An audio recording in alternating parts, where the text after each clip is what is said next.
भोली सी सूरत आँखों में बस्ती आज को माछ आए आज हाय बेसन में झोल करबे पूरा डायरेक्ट चिकन में मसाला करबे पहले स्टार्ट करें रेसिपी। अरे भोली सी सूरत आँखों में मस्ती दूर खड़ी शर्माए आए हाय एक झलक दिखलाए कभी कभी आंचल में छुप जाए आए हाय मेरी नजर से तुम देखो तो यार नजर वो आए भोली सी सूरत आंखों में मस्ती दूर खड़ी शर्माए आए हाय एक झलक दिखलाए कभी कभी आंचल में छुप जाए आए हाय मेरी नजर से तुम देखो तो यार नजर वो आए भोली सी सूरत आंखों में मस्ती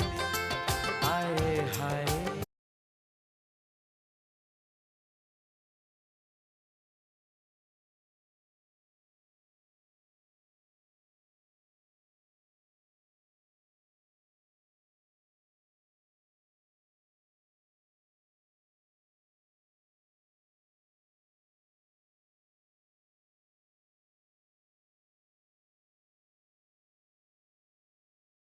रेडी हे गला हमर को माछर कसा